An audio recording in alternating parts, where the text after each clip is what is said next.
Hello, what's up mga kamani magnet? Alam mo bang sa pamamagitan lamang ng isang basong tubig ay maaari itong magdala ng milyong-milyong pera o kayamanan sa loob ng tahanan? Sapagkat sa pamamagitan lamang ng isang basong tubig na yan, ito'y magbibigay sa iyo ng siksikliglig na blessing. Una mo munang ilalagay ang isang baso ng tubig sa main door, sa may gilid ng main door. Para sa ganon, anumang enerhiya ang pumasok sa pintuan ay agad nitong sisupsipin ang kamalasan. At ang papasok lamang sa loob ng tahanan ay positibong enerhiya. At alam naman natin na kapag ang pumasok sa ating tahanan ay positibong enerhiya, ito ay magbibigay at magdadala ng kayamanan at swerte sa ating buhay. Kaya naman kung nagnanais ka ng swerte sa iyong buhay, huwag mong kalimutan na ang isang baso ng tubig ay kayang magbigay ng kayamanan. Siguraduhin mo lamang na ang isang basong tubig na yan ay malinis. Pansinin mo kapag ito ay madumi na, agad mo nang palitan ng bagong tubig.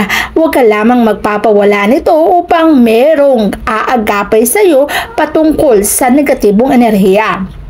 Naglagay ka rin ito sa ilalim ng iyong kama.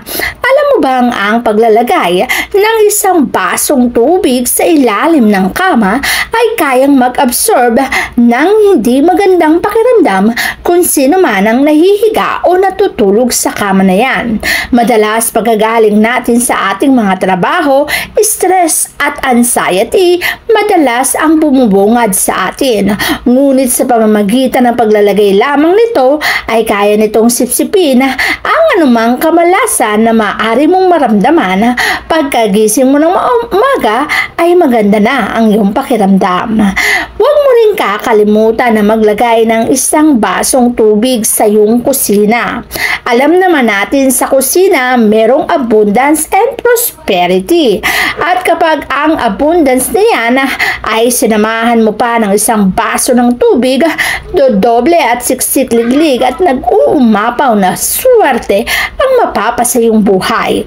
Kaya naman huwag na huwag mong kalilimutan na ang mga lugar na yan ay lagyan ng isang basong tubig upang ang magandang kapalaran ay mapasa iyong buhay. At hindi lang yan, magiging maganda ang iyong kinabukasan.